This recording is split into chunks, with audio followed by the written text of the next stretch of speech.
ভালো আছো? হ্যাঁ বাবা ম্যাক্সিল আমি ভালো আছি বাবা। মা বাবা ভালো আছে? সবাই ভালো আছে বাবা। আর তোমরা বুড়ো বয়সে কি শুরু করবে? আরে বলো না বাবা, তোমার শ্বশুর মশাইকে তুমি চেনো তো? কতবার করে বলছি, বলি এই দেখো বয়স হয়ে গেছে, শরীর আর টানে না, বাচ্চা কাচ্চা নেওনি। বাহ। হ্যাঁ দিল কোনো কথা শোনে না।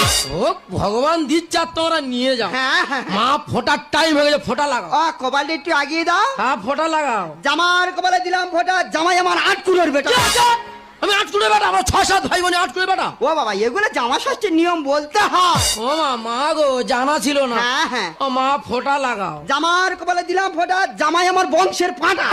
আমি পাটা পুরো ছাগলের ওপর ফেলে দিয়েছো? ও বাবা বংশের বড় জামাই হলে এই নিয়ম কানুন গুলো বলতে হয়। ও জানা ছিল না, জানো মা? হ্যাঁ, ও হ্যাঁ। মা আশীর্বাদ দিলে সেরে নাও। হ্যাঁ হ্যাঁ আশীর্বাদ করি তোর মাথার কাছে, তুই ভিক্ষ করে খাবি মিলন মোড়ে। আমি ভিক্ষু যাবো না, আর্থিক অবস্থা ভালো আছে, আমি ভিক্ষু যাবো কেন? ও বাবা ভিখারি ছোট লোক নয়, ভিখারি সব থেকে ধনী।